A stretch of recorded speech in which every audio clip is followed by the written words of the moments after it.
Hoy culminamos una hermosa serie que comenzamos hace un par de meses y se titula Una reforma en la vida cristiana, en homenaje a la serie de aspectos que rodean la reforma protestante que inició aquel gran reformador Martín Lutero y otros como él.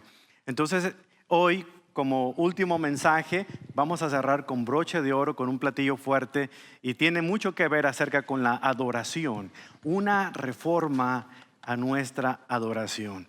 Y como tal, permítame orar al Señor, pidiéndole que Él nos dirija en este momento y que sea Él el que merezca todo lo que hagamos, que se glorifique con todo lo que digamos, con todo lo que entonemos. Le puedo asegurar una cosa, hermano. Después de escuchar la palabra de Dios en este día, en esta mañana, su manera de adorar ya no puede ser igual. Ya no puede permitirse a venir al Señor, abrir sus labios, orar, cantar o inclusive hablar acerca de la palabra de Dios de la misma manera. Por eso es muy importante que hablemos sobre este tema. Hablemos con nuestro Padre. Gracias, bendito Dios, por un pasaje en la Escritura como el que estudiaremos el día de hoy, que nos muestra la importancia de la verdadera adoración. Enséñanos, Padre, con su palabra. Toque las fibras más sensibles de nuestro ser y despiértenos, Señor. Despiértenos por piedad de ese letargo espiritual en el que estamos como iglesia. Ayúdenos a enfocar nuestra adoración en la persona correcta. En lugar de enfocarnos en nuestras propias preocupaciones, enfocarla, bendito Dios, en usted, que es nuestro único merecedor de toda adoración. Padre, ayúdenos a comprender por medio de su palabra el lugar donde nos encontramos en ese aspecto de nuestra vida. Hacer los cambios que sean necesarios para poder, Señor, presentarnos como es digno delante de su presencia y poder disfrutar, Señor, de su santidad en todos los aspectos de nuestra vida, en lo personal, en lo familiar y sobre todo en lo congregacional. Aquí estamos, Padre, como iglesia de Jesucristo, esperando a que usted hable a través de su palabra y que nos redarguya, que nos cambie, que nos transforme y que no vuelva usted vacía. En el poderoso nombre de aquel que es digno, le pedimos todo esto. En el nombre de Jesús. Y todos decimos, amén. Amén. Leí una cita en la internet que dice así: de las redes sociales me gusta el Pinterest porque todo se trata de mí. Con Facebook no me gusta tanto porque allí estoy fingiendo que me intereso por los demás. Me llamó la atención esta cita porque refleja una verdad muy profunda que hay dentro de nuestros corazones. Y esa necesidad profunda es más que nada un deseo egoísta que clama por ser reconocido. Un deseo egoísta en el que todo se trata de nosotros. No sé si se ha fijado usted, pero en todo momento y en cualquier aspecto de nuestra vida pensamos que todo se trata de nosotros. Decimos, quiero un cónyuge que me haga feliz a mí. Quiero un compañero de trabajo que siempre pida mi opinión. Quiero un clima que me satisfaga a mí. Quiero que haya poco tráfico cuando yo maneje. Y quiero un gobierno que sirva a mis necesidades. Y que el culto del domingo en la mañana sea cortito porque tengo hambre en mi barriga. O sea, todo se trata de mí. Esta actitud no solamente afecta cada aspecto de nuestra vida en lo personal, pero también afecta nuestra manera de adorar a Dios. La mayoría de nosotros diría que en la adoración todo se trata de Dios. Todo es acerca de Él, ¿cierto? Pero nuestra forma de vida y la manera en cómo actuamos refleja todo lo contrario. Por ejemplo, ¿cuántas veces cuando comienza el servicio de adoración y el líder de alabanza comienza con el primer canto, usted empieza a pensar de esta manera: ¿por qué no podemos cantar más canciones que a mí me gusten? Yo no creo que el predicador deba hablar sobre ese tema. No puedo creer que fulano de tal no se ponga de pie al cantar. ¿Cómo es posible que el pastor use pantalones de mezclilla cuando debiera usar traje y corbata? Y finalmente, nadie se da cuenta de lo que yo hago en la iglesia. ¿Para qué molestarme? ¿Se dan cuenta? Ese es el problema. La adoración no se trata de mí mismo, la adoración se trata de entregarle todo a Dios. Usted puede salir por aquí diciendo, hoy no recibí nada de la adoración. Y ahí está el problema. Usted no tiene que recibir nada de la adoración ni de lo que escuchó en el sermón este domingo, porque usted viene cada domingo por la mañana o cuando usted venga a la iglesia a entregarle todo a Dios. Eso es adoración. Así es que si es de los que va de pasada por la iglesia y esperaba que hubiera unción en la oración, usted se equivocó de iglesia. La unción es la del Espíritu Santo. Y si usted tiene el Espíritu Santo, usted tiene la unción. Por eso viene y entrega al Señor todo de usted sin esperar recibir nada a cambio. Porque el único que es merecedor y digno de una suprema alabanza y adoración es nuestro Señor. Por eso la verdadera adoración es la estrategia mediante la cual interrumpimos nuestra preocupación por nosotros mismos y nos preocupamos por prestarle atención a Él, a Dios, que es el único merecedor de nuestra adoración. Lo mismo debe ocurrir en nuestra familia y obviamente también debe ocurrir en la congregación. Sin embargo, el consumismo cristiano define la calidad de nuestra adoración por cosas que son mucho más terrenales que espirituales. Juzgamos el éxito de una adoración por el tamaño de nuestras iglesias, por la popularidad de nuestros pastores, por la determinación obsesiva a hacer que toda la gente se sienta feliz. Desafortunadamente es imposible que todos los que acuden a adorar a Dios estén felices con las cosas que hacemos terrenalmente hablando. Y lo que es peor, Dios está disgustado con nuestra manera de adorar tan obvia, porque es egocéntrica, siempre pensando en lo mío, en mí y en mí mismo, en lugar de pensar que todo se trata de Él. Nuestros esfuerzos por ser sensibles a las visitas o sobre todo sensibles a los que no son cristianos y todo lo que hagamos para tratar de captar su atención. Nuestros esfuerzos por ser sensibles a cubrir las necesidades de la iglesia, de la congregación, nos hacen insensibles a la presencia misma de Dios en nuestras vidas. Porque estamos aquí y como diríamos cuando muchos de nosotros éramos católicos, estamos en todo menos en misa. O sea, estamos aquí mirando quién llega tarde, mirando cómo vino vestido fulano, mirando cómo está cantando fulano, mirando cómo lucen los que están enfrente, en todos lados menos en donde debiéramos estar, asombrados delante de la presencia de un Dios que merece toda nuestra atención.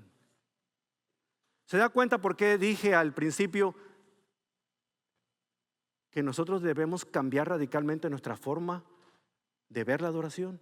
Porque no se trata de nosotros, se trata de Dios. Se trata de su presencia divina en nuestras vidas. Estamos haciendo, hermanos, y lo confieso, porque en muchas ocasiones he estado en esa situación. Estamos haciendo lo que Pablo declaró en Romanos 1:25, que hemos cambiado la verdad acerca de Dios por una mentira. Y hemos rendido culto y servimos a las cosas que Dios creó en lugar de servir y rendir culto al creador de las cosas.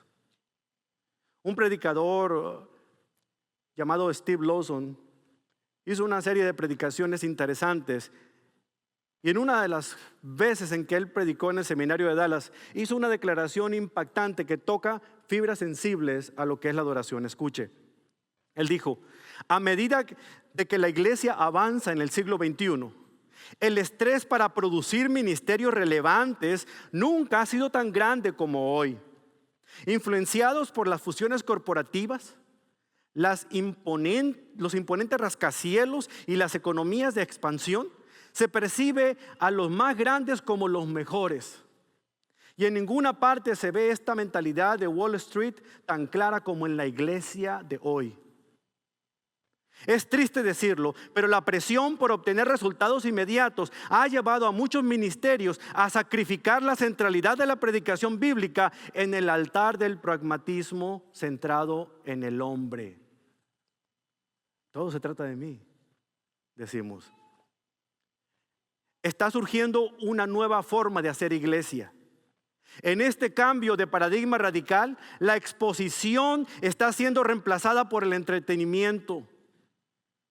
La predicación está siendo reemplazada por el performance. Y la doctrina está siendo reemplazada por el drama. Y lo que es triste, la teología está siendo reemplazada por el teatro. El púlpito, que una vez fue un punto central de la iglesia, ahora se ve eclipsado por una variedad de técnicas de crecimiento, desde estilo de adoración de moda hasta presentaciones en video deslumbrantes y espectáculos musicales estilo vodevil.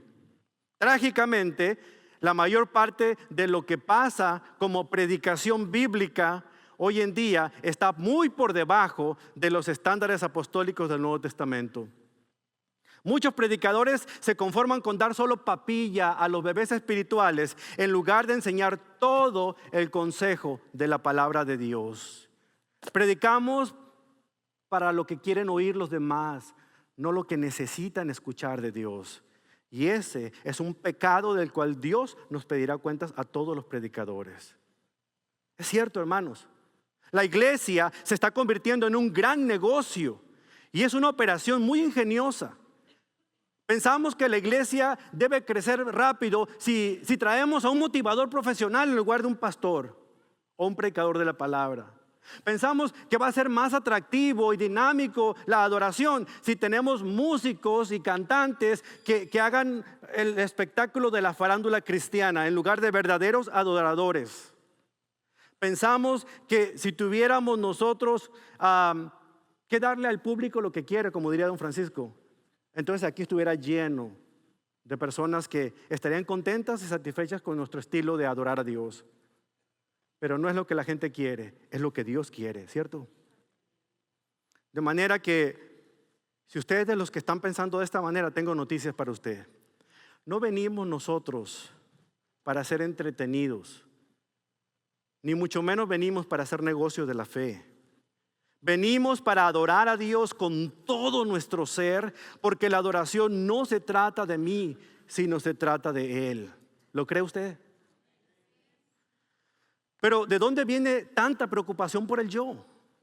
Tristemente aparece en las Escrituras desde el principio.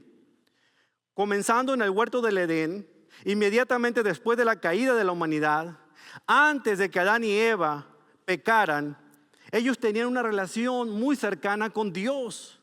Antes de su pecado, Adán y Eva convivían diariamente con Él en la frescura de la tarde. Su mente, sus ojos estaban centrados en Dios. Pero una vez que el pecado entró en la humanidad, en el corazón del hombre, sus ojos dejaron de mirar a Dios para empezar a verse a sí mismos.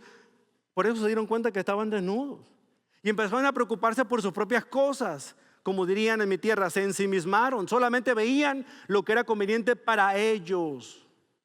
Y cada situación que vemos en Génesis capítulo 3 desencadena la manera egoísta del hombre de echarle culpa a los demás en lugar de responsabilizarse por su falta. Sin embargo, después de esto, no ha habido una sola iglesia que escape de caer víctima de la centralidad en el ser humano en lugar de centrarse en Dios. Por eso necesitamos reformar nuestra adoración delante de Dios. En cierto sentido, Adán y Eva llegaron a convertirse en dioses, pero no eran la clase de dioses que Satanás les hizo como promesa seductora, sino que realmente el ser dioses de su propio universo en su mente les trajo no una bendición, sino una condenación. Condenación de la que hemos sido víctimas todos en algún momento de nuestra vida. Las luchas personales, las ambiciones egoístas, los pleitos entre creyentes en la iglesia cristiana de hoy, el saltar de una iglesia a otra como chapulines, el buscar siempre a ver qué programa tienen allá o acá o en donde hay más unción que en la otra, todo es evidencia de que necesitamos reformar nuestro concepto acerca de la adoración a Dios. Porque estamos pensando que la adoración es acerca de nosotros mismos, lo que a mí me gusta, lo que yo quiero, lo que yo considero que es mejor, en lugar de pensar qué es lo que Dios quiere, qué es lo que Dios pide, qué es lo que Dios demanda en su palabra. Por eso les invito, hermanos, este día, hagamos una reforma en nuestra adoración personal, familiar y como iglesia, porque Dios se lo merece. Pero hacerlo no va a ser nada fácil, porque va a determinar que mantengamos una posición firme en el Dios que adoramos y cómo espera Él que lo adoremos. Va a necesitar que usted y yo sacrifiquemos a nuestro propio Isaac en el altar de nuestro egoísmo y levantemos nuevamente a Dios en el altar de nuestro corazón para que Él sea el único objeto de nuestra adoración. ¿Está usted listo para hacerlo? Esto fue el pensamiento de aquellos reformadores a principios del siglo XVI. La reforma protestante también fue musical, aunque usted no lo crea. De hecho, una de sus contribuciones más grandes fue la de reformar el sistema de adoración congregacional de la iglesia del siglo XVI. Por años, la Iglesia Católica Romana dictaminaba el calendario litúrgico y la forma de adoración.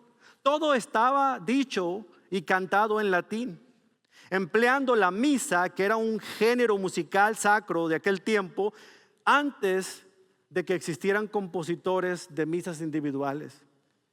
Lo que realmente se escuchaba en aquellos cultos religiosos eran los coros en canto gregoriano, mismo que ofrecía muchas opciones musicales durante la liturgia, que no es otra cosa más que un servicio de adoración ordenado. La iglesia consideraba que el centro mismo de la adoración era la Eucaristía, que en latín significa dar gracias, así como en el idioma griego también.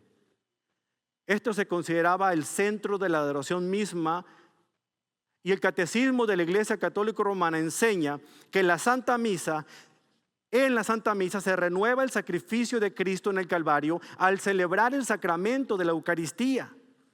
En la Eucaristía, dice, el sacerdote oficiante que representa a Cristo consagra el pan y el vino pronunciando una fórmula sacramental, epíclesis, que causa la transubstanciación, es decir, transformando estos elementos del pan y del vino literalmente en el cuerpo y la sangre de Cristo.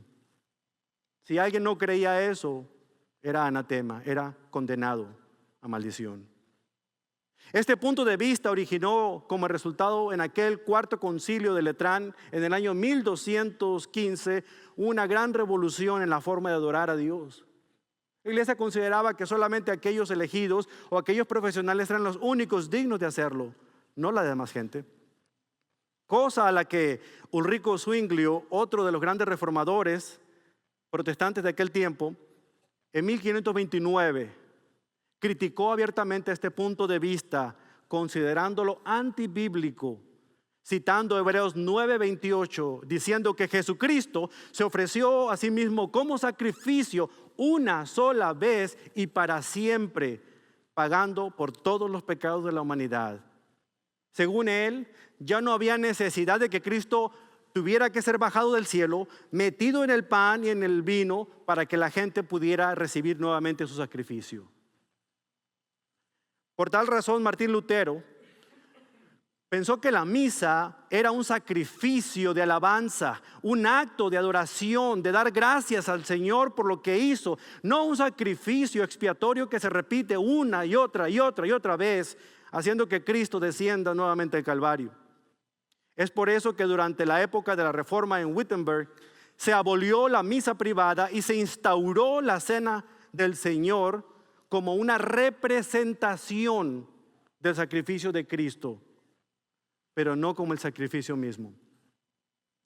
La valentía y la pasión de este gran reformador, Lutero, no solamente provocó mucho pesar y muchos movimientos en la política y la religión de su tiempo, sino que también influyó en la filosofía, en la literatura, incluso en las artes de aquel tiempo.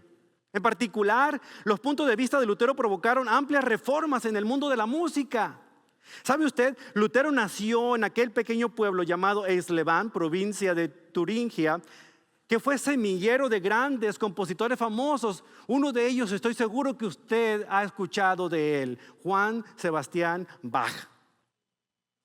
El gusto por la música lo heredó de su madre, pero fue refinado cuando él entró al monasterio y se hizo monje agustino, porque precisamente su patrono, San Agustín de Hipona, procuraba el orden y la música como parte de la exaltación altísima.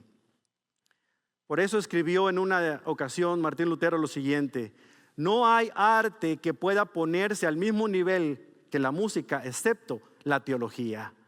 Si alguno deja de cantar y hablar acerca de Cristo, de lo que Él hizo por nosotros, por ello mismo muestra que no cree realmente y que no pertenece al Nuevo Testamento, que es una era de gozo, sino que pertenece al Antiguo Testamento, que no produce el gozo del Espíritu, sino la tristeza y el enojo, dice Lutero. A lo largo de su vida, Lutero disfrutó de la música edificante de aquellos grandes compositores de su tiempo. Y estas melodías alentaron su pasión para ver el renacimiento de la vitalidad espiritual en Alemania. Él quería que los alemanes no solo tuvieran la Biblia en su idioma, sino que también cantaran las misas en su idioma, cantaran himnos, hicieran oraciones y predicaran sermones en alemán para que la gente entendiera y no tuvieran que hacerlo en un idioma que muchos de ellos no entendían. Quería que todos pudieran adorar a Dios en la lengua materna, para que pudieran identificarse y ser una ofrenda a Dios, en lugar de repetir las cosas como él mismo lo dice en este escrito. Escuche, dice Lutero: me gustaría tener una misa en el idioma alemán, pero quisiera que tuviera un verdadero carácter alemán. Sin embargo, traducir la letra de un canto al latín y conservar el tono y las notas en latín tiene mi sanción. No estoy de acuerdo, dice él. No suena pulido ni bien hecho. Tanto la letra como las notas, el acento, la melodía y la forma de representación deben surgir de la verdadera lengua materna y su inflexión. De lo contrario, todo se convierte en una imitación a la manera de los simios. Me impactan estas palabras. ¿Cuántas veces no me he sentado juntamente con nuestro líder de alabanza, quien se rasca la cabeza, el pobre, tratando de traducir un canto del inglés al español? Porque no falta nada más, no es suficiente traducirlo. Necesita ser expresado en la lengua materna de uno mismo para que sea una verdadera adoración. De lo contrario, repetimos lo que alguien más dijo y cantamos puras canciones 7-Eleven. O sea, 7 palabras, 11 veces. Y así hacemos toda una alabanza. Pero si logramos entender qué significa para expresarlo en nuestras palabras, es por eso que admiro el trabajo de nuestro grupo de alabanza, especialmente nuestros directores de alabanza, quienes se preocupan por ser cuidadosos con la teología de lo que cantamos y no repetir como merolicos lo que otros cantan. Debemos tener cuidado con nuestra alabanza. Es triste que las generaciones de nuestro tiempo no conozcan aquellos grandes himnos con los que crecimos muchos de nosotros, porque lamentablemente ya nadie los conoce aquí en la congregación. Escuchamos uno que compuso precisamente Martín Lutero: Castillo fuerte es nuestro Dios. Pero la gente que dice: ay, eso es antiguo, eso ya no se usa. ¿Por qué? Porque estoy pensando que la adoración se trata de mí, no de Dios. ¿Cómo hemos perdido esa riqueza que los himnos nos dan a nosotros? Esa riqueza teológica, simple y sencillamente porque no estamos dispuestos a aprenderlos. Es que yo no me sé esa canción. Apréndela y verás que la cantarás todo el tiempo cuando andes manejando por la calle. En síntesis, Lutero hizo lo siguiente, hizo que los servicios de adoración se hicieran en alemán, el idioma natural de la congregación, el idioma nativo de la congregación, y no en el latín. Esta es la forma en que la congregación iba a entender, iba a tener discernimiento y se apropiaría de lo que estaban ellos cantando. Hizo que toda la iglesia participara de la Santa Cena y no lo hicieran por separado, porque según él, la Santa Comunión no debería ser celebrada cuando faltara toda la congregación, sino cuando toda la congregación estuviera completa, como en los tiempos del Antiguo Testamento. Implementó lecturas y exposiciones de la palabra en vez de contar historias acerca de los santos y los mártires, como era costumbre de la Iglesia Católica en aquel tiempo. Lutero entendió que los cristianos no debían reunirse a adorar a Dios sin estudiar su palabra. Ninguna reunión, por más que fuera un convivio en una casa donde celebraran un cumpleaños, era una reunión verdadera si no se abría la palabra y estudiaban en ella. Era lo que él pensaba y eso es lo que él quería instituir. Él dijo: todo debe ser hecho para que la palabra prevalezca. Podemos dejar todo a un lado, pero menos la palabra de Dios. No hay nada de lo que nos beneficie tanto más que la palabra de Dios. Finalmente, Lutero incentivó a muchos poetas y músicos alemanes a usar sus talentos para escribir textos para himnos. Y él les puso el ejemplo componiendo Castillo Fuerte y otros casi 100 himnos que él compuso. Utilizó esa música y la volvió a poner dentro de la misa, dentro de los servicios de adoración, para que pudiera ser utilizada para adorar al Dios que los había creado. Todos estos cambios instituyó Lutero en aquella reforma protestante. Y gracias a aquellos puntos, a aquellos cambios, es que usted y yo podemos sentarnos en este lugar para entonar alabanzas a nuestro Dios. Si no, seguiríamos como espectadores haciendo que otros cantaran por nosotros. Hermano, Dios quiere y nos ordena que nosotros le adoremos a Él. Pero si hay algo que nos queda claro, es que la adoración que el Señor nos muestra en su palabra, Él quiere ser adorado a su manera y con sus estándares. La adoración a nuestra manera no es adoración, es solamente satisfacer el ego personal de lo que nos gusta a nosotros, pensando que todo se trata de mí. Y eso es abominación delante de los ojos de Dios. La liturgia puede reavivar a una congregación o la puede destruir, pero también puede hacer que volteemos nuestros ojos al único que es digno de recibirla.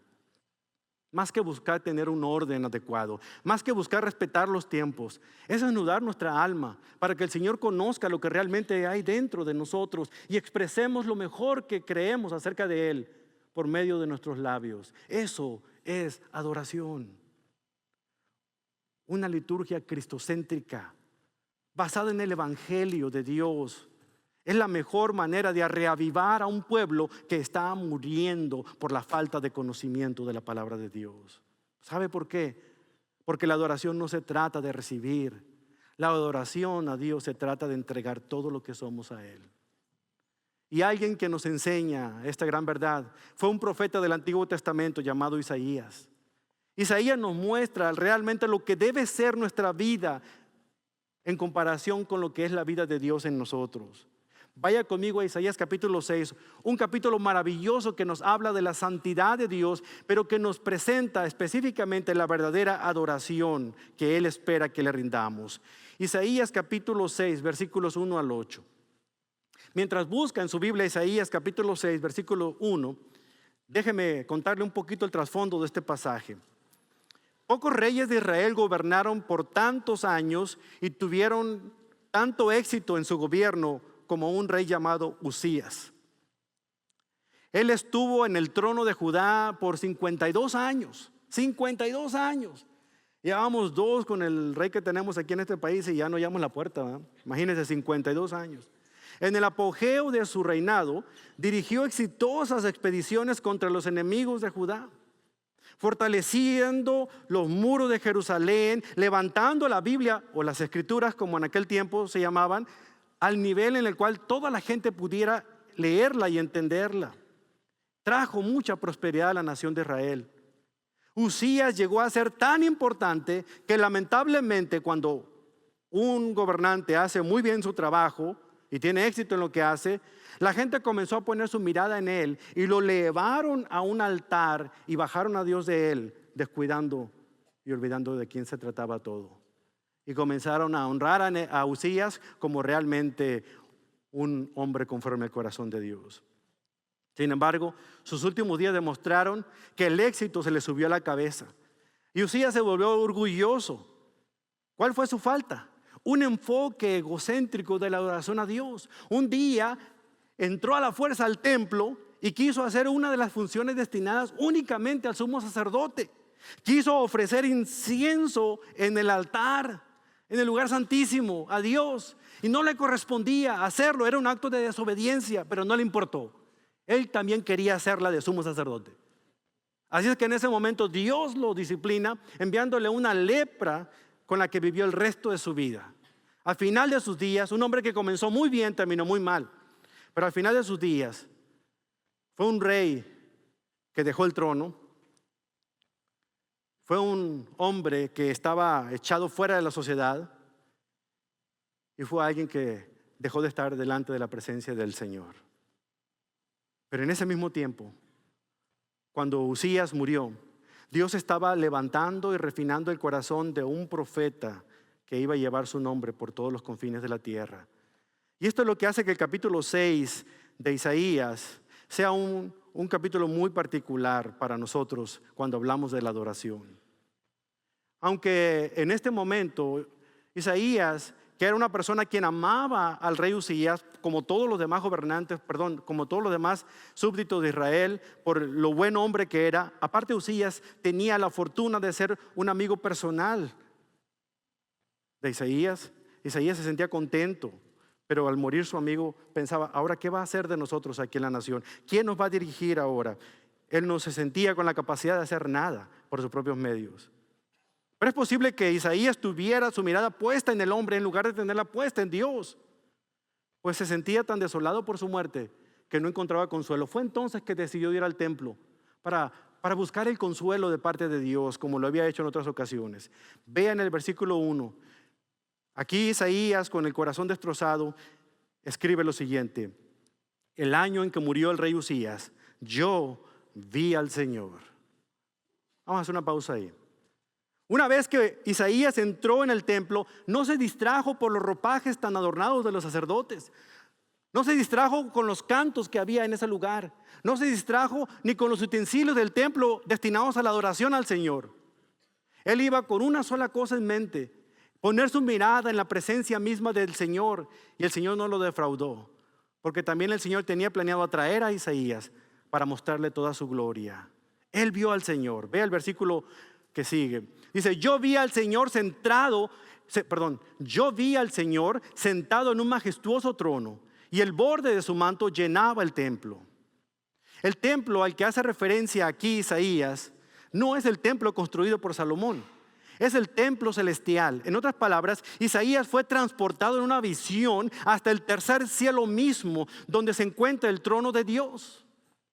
El hecho de que Dios estuviera sentado majestuosamente en un trono simboliza la posición que él tenía por encima de toda la nación. Cuando se muestra de que él estaba sentado en el trono, está dando a entender que la soberanía de Dios no tenía límites. Él tenía todo bajo control de lo que estaba sucediendo en la tierra. Aún la muerte de Usías, Dios lo tenía bajo control. Porque cuando un hombre de Dios muere, nada de Dios muere. Cuando un hombre de Dios deja una iglesia, nada de Dios se va de esa iglesia. Porque la obra es de Dios, porque no se trata de nosotros. Y en eso podemos descansar cuando hay transiciones. Yo a veces escucho el temor que hay en esta iglesia, hablando en forma general, cuando el pastor Swindoll o un servidor no seamos los pastores de esta congregación. En algún momento el Señor nos llama a su presencia o nos llama a otro lado. Pero recuerde esto, cuando un hombre de Dios se va de un lugar, nada de Dios se va de ese lugar. Porque se trata de Dios, no de nosotros. Y es lo que Isaías estaba a punto de experimentar, y Dios estaba a punto de mostrarle. Cuando él contempló la majestad de Dios sentado en su trono, pudo darse cuenta que él tenía todo bajo el control soberano. Comenzó a recibir tranquilidad el saber que él tenía las cosas bajo su control, aun cuando parecía que el pueblo se había desenfrenado y no estaba siguiendo el rumbo adecuado. ¿Sabe? A Dios nunca le toman las cosas por sorpresas. Huracanes, terremotos, tornados, nada de eso toma por sorpresa a Dios. Asesinatos en escuelas, en iglesias, terrorismo por todos lados, nada toma por sorpresa a Dios, entiéndalo.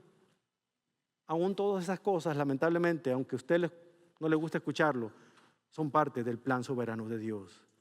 ¿Qué significa? No lo sé. Quizá un día lo sabremos, pero mientras tanto, nosotros hemos creído en un Dios soberano que tiene las cosas en el control de sus manos. Dios está sentado en el trono. Aparte, contempló la gloria de Dios que llenaba ese lugar. Esa amplitud de sus ropajes que llenaban el templo no es otra cosa más que la gloria del Señor, que es exuberante y magnífica. Lo que Isaías estaba viendo en esta visión era la grandeza del Señor, pero más allá estaba viendo algo bien importante que a muchos de nosotros se nos olvida. Sigamos leyendo versículo 2. Lo asistían poderosos serafines, cada uno tenía 6 alas. Con 2 alas se cubrían el rostro, con 2 alas se cubrían los pies y con 2 alas volaban. Se decían unos a otros, Santo, Santo, Santo es el Señor de los ejércitos celestiales. Toda la tierra está llena de su gloria. Y sus voces sacudían el templo hasta los cimientos, y todo el edificio estaba lleno de humo. En las Escrituras aparecen varios rangos de ángeles, hermanos. Conocemos a arcángeles, ¿se acuerdan de Miguel, de Gabriel? Conocemos también querubines. Si usted no lo sabe, los querubines eran los que se pusieron en la entrada en el huerto del Edén cuando Adán y Eva fueron expulsados del huerto para que no volvieran. Unos querubines se pusieron ahí para proteger la entrada y que nadie más entrara allí. Ellos, querubín significa los próximos o son aquellos que resguardan. Ellos están al lado del trono adorando al Señor. Tienen la oportunidad no solamente de cumplir las órdenes de Dios, de cuidar su gloria, de resguardar su gloria, pero también de exaltar el nombre del Señor. Ellos son los directores de alabanza, por así decirlo. Si usted no lo sabe, Lucifer, Satanás, era uno de estos querubines.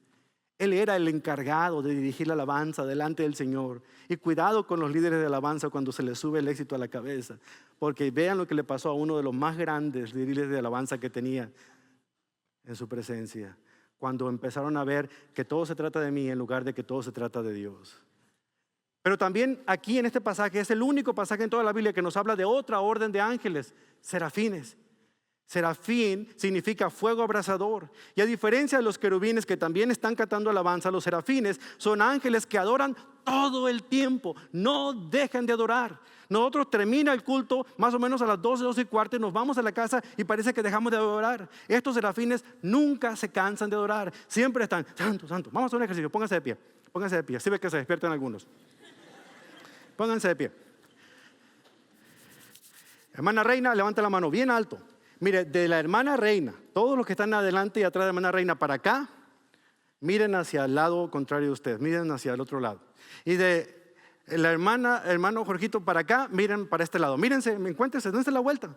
No les va a castigar a Dios por hacer esto en el culto. Véanse, voltéense, porque vamos a hacer un ejercicio bien fuerte. Mírense de frente. Ustedes que están de aquí, de mi lado izquierdo o del lado derecho de ustedes, vamos a repetir estas tres palabras, pero lo más fuerte. Santo, santo, santo, vamos a decir a la cuenta de 3. Cuando ellos terminen de decir santo, santo, santo, voy a verlos a ustedes para que inmediatamente entren ustedes con todo su corazón, como si estuvieran allá en el cielo y fueran aquellos serafines. Van a entonar esas tres palabras, pero fuerte. Y lo vamos a hacer un par de veces. Escúchenlo bien. No me dejen mal.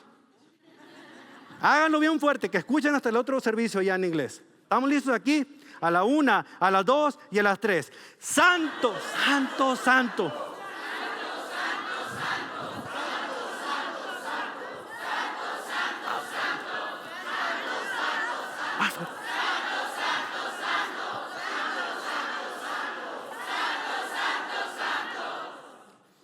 Más o menos así fue lo que escuchó Isaías. Pueden sentarse.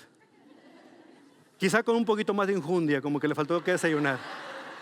Pero más o menos fue lo que escuchó Isaías cuando él estaba viendo esa visión, el trono celestial. Y los serafines, como en forma antifonal, unos en un lado y otros en otro lado del trono, estaban diciéndole al Señor, santo, santo, santo. 3 veces santo, definiendo la total santidad de Dios. Dios Padre, Dios Hijo, Dios Espíritu Santo.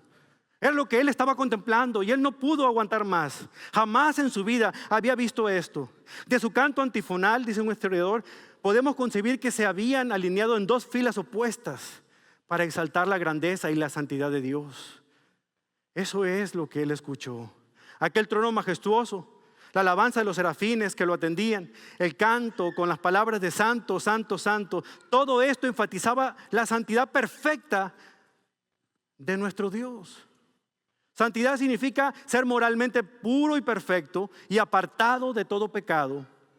Al ver al Señor y escuchar la alabanza de los ángeles, Isaías se dio cuenta de que un pecador como él, sin ninguna posibilidad de satisfacer la necesidad que tiene del estándar de santidad de Dios, se sintió que estaba muerto por lo pecador que era. Y fíjese cómo exclama en el versículo 5. Entonces dije, todo está acabado para mí. Estoy condenado porque soy un pecador. Tengo labios impuros y vivo en medio de un pueblo impuro, de labios impuros.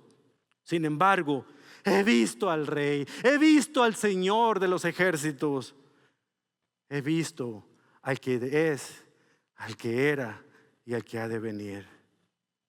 Isaías, que antes había pronunciado los ayes de juicio para el pueblo, ahora exclama él mismo, ay de mí, porque él sabía que él también estaba sujeto a juicio por ser inmundo y pecador. ¿Sabe, hermano, amigo? Cuando uno se pone junto a la perfección de la santidad de Dios, la inmundicia de nuestra vida sale a relucir. Nadie puede soportar estar cerca de un Dios santo y sentir que todo está bien con su vida. Uno quisiera tirarse al suelo, revolcarse al suelo, como un vil gusano, por lo malo que uno es y lo pecador que uno es, y que tiene todavía la honra de pararse delante de la presencia de Dios y entonarle una alabanza. ¿Se da cuenta por qué le explico que si venimos únicamente para ver a quién canta o cómo canta, si venimos únicamente para oír que otros canten, pero no nos damos cuenta que estamos parados delante de la presencia del Señor, no estamos adorando, lo que hacemos es pura abominación? Porque Dios demanda y exige y espera total adoración, pero una adoración que sea pura, sincera. Los labios inmundos que el profeta menciona aquí simbolizan sus actitudes, simbolizan sus acciones. Pudieron haber sido malas palabras que él profería en ocasiones, pero sobre todo manifiesta su condición espiritual. Aun cuando era creyente, él sabía que había pecado y por eso se confiesa delante del Señor. Nosotros también deberíamos de buscar la santidad de Dios en nuestras vidas, hermanos. Al venir a adorar en esta mañana al Señor, déjeme preguntarle lo siguiente: ¿ve usted a Cristo a través del líder de alabanza o de los que están cantando enfrente de usted? Cuando ellos están esperando guiarle a usted en adoración al Señor, ¿o está viendo cómo viene pintado el hermano o peinado el hermano? ¿O cómo trae la ropa puesta, o si le queda bien o le queda medio apretada? ¿Escucha usted el canto del poder de la gloria del Padre en los himnos que cantamos? ¿O simplemente escucha la voz de la persona que tiene a un lado y dice: uy, para cantar como este mejor no canto?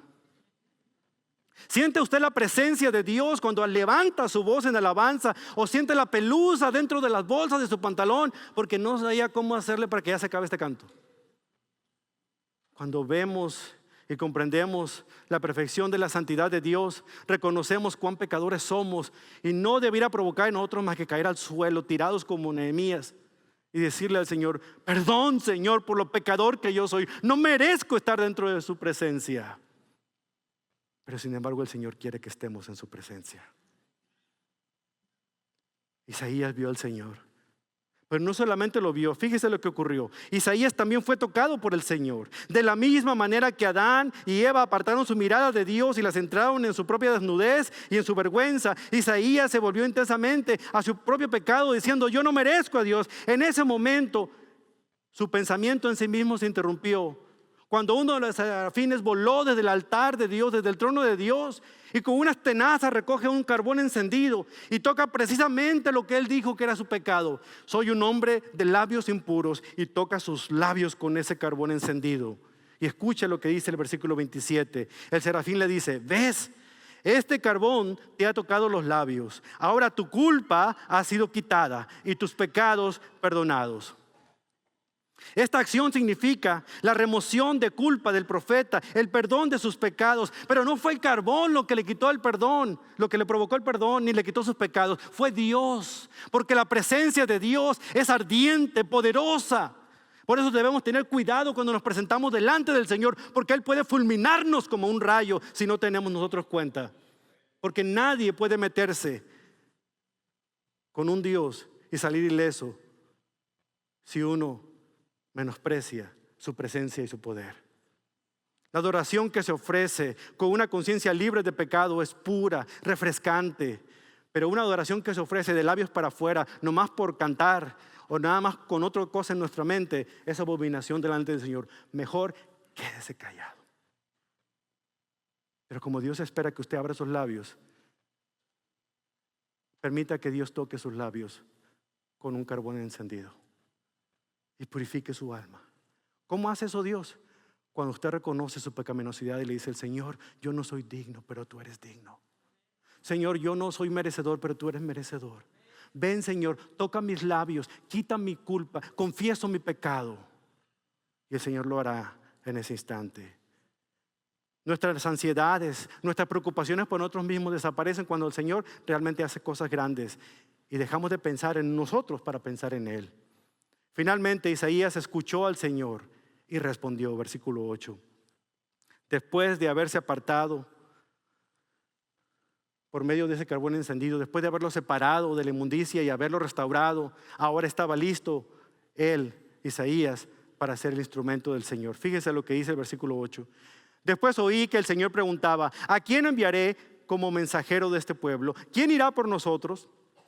Isaías se sometió por entero al pueblo de Dios y dijo, aquí estoy, Señor, envíame a mí.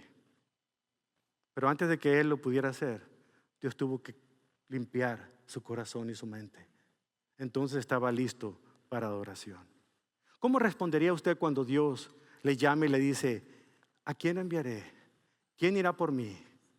¿Responderá usted como Isaías diciendo, Señor, aquí estoy, envíame a mí? Aún no sabiendo dónde el Señor lo va a llevar. O va a responder usted diciendo, Señor, aquí estoy, envíalo a Él. O va a responder con una sarta de excusas como Moisés diciendo, yo no soy digno, Señor. Ya sé que no eres digno, por eso te estoy escogiendo, para yo hacerte digno con mi presencia. O va a responder con una serie de preguntas como, ¿a dónde vamos a ir? ¿Cuándo vamos a ir? ¿Quién irá conmigo? ¿Cuánto tiempo será? ¿Y cuál es el plan de jubilación que hay? En cambio, Isaías respondió sin saber a dónde el Señor lo llevaría. Y si usted lee el resto del libro de Isaías, se dará cuenta que no fue nada placentero el llamado de Dios para él. Pero el Señor en este día viene y le hace esa misma invitación para usted. Al igual que Isaías, necesitamos una reforma de adoración en nosotros. Necesitamos dejar de estar fingiendo que adoramos, hermanos, y de verdad ser adoradores, como Jesús le dijo a aquella mujer junto al pozo. ¿Se acuerdan? Aquella mujer samaritana, donde ella le pidió una explicación teológica. Ustedes los judíos dicen que nada más debemos adorar en el templo. ¿Qué fue la respuesta del Señor en Juan 4, versículo 23?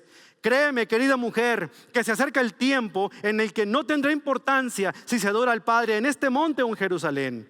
Pero Dios busca adoradores que le adoren en espíritu y en verdad. En espíritu significa que no es en un templo hecho de manos de hombres, sino en cualquier lugar podemos adorar a Dios. Y de verdad, porque únicamente a través de la verdad, que es Jesucristo, verdaderamente podremos dirigirnos al Padre por lo que Cristo hizo en la cruz de Calvario. ¿Está usted adorando a Dios en espíritu y en verdad? Esa es la clase de adoradores que el Señor busca que le adoren en este instante. El Padre busca a aquellos. Entonces le reto a usted a hacer tres cosas. Primero, tome una posición firme en cuanto a su adoración personal. Dedique su oración, su adoración, su alabanza, su acción de gracias a Dios. Mire, la diferencia entre acción de gracias y adoración es esta. En la acción de gracias, yo estoy en la foto. Yo estoy agradeciendo a Dios por todo lo que me ha dado, porque ha sido fiel. Pero en la adoración a Dios, yo me quito de la foto y únicamente queda Dios. Esa es la verdadera adoración. Segundo lugar, mantenga una posición firme en su adoración familiar. Hombres, sobre todo ustedes como sacerdotes de su hogar, les reto a que dejen de evadir el llevar a su esposa y a sus hijos en una adoración al Señor. No tiene que tener a Iván cantando todo el tiempo con usted. Usted puede cantar como sea que le salga del corazón, pero que sea sincero. O si no quiere cantar, recítela o sílvela pues como usted quiera. Pero guía a su familia en una adoración al Señor. Y no tiene que ser música, puede ser oración, lectura de la Biblia, un altar familiar. Pero necesitamos renovar eso en nuestras vidas. Y sobre todo como iglesia. Número 3, y muy importante, necesitamos renovar la forma como adoramos colectivamente como congregación. Tenemos que dejar a un lado la manera como lo hemos hecho hasta ahora para abrir nuestro corazón y exaltar a nuestro Dios. De esa manera, Iván, ayúdanos con los muchachos. En lugar de terminar dando un resumen de toda esta serie, qué mejor que terminar adorando al Señor. Los invito a ponerse de pie para que entonen con todo su corazón una alabanza a nuestro Dios. Nuestro Dios, estamos delante de su presencia reconociendo que no somos dignos, Padre. Es verdad, no lo somos, pero usted es digno. Perdónenos, Padre, por haber sido tan faltos en ocasiones de de venir con nuestros labios, cantar, a orar, leer su palabra y nuestra mente pensando en quién sabe qué otras cosas o en quién sabe qué otra persona. Cuando reconocemos que este espacio de hora y media que tenemos cada domingo en la mañana, el único merecedor, el único digno de recibir todo es usted, no nosotros. Venimos aquí a entregar todo nuestro ser, Señor. Sin embargo, a veces salimos molestos de este lugar porque las cosas no salieron como yo quería. No se nos dio el reconocimiento que yo esperaba. Nadie tomó en cuenta lo que yo hice. Nadie cantó lo que a mí me gusta. Y nos vamos a otro lugar esperando encontrar lo que satisface a mi egoísmo, porque estoy equivocadamente pensando que en la adoración se trata de mí, cuando su palabra claramente, como Isaías nos dice, todo se trata de usted, bendito Dios. Porque nadie puede pararse enfrente de un Dios santo y permanecer inmutable sin conmoverse hasta el suelo. Por eso, bendito Dios, venimos a ofrecerle este canto, declarando su santidad, declarando que usted es el único digno de toda adoración. Y de esa manera, bendito Dios, poder celebrar la presencia suya en este lugar. Escúchelo, Señor. Con todas nuestras faltas, perdone nuestros pecados. Ayúdanos, Señor, a ser merecedores de ellos. Y por su gracia, Señor, estamos aquí para entonar esta alabanza y decirle a usted, Señor, que es digno, que es santo.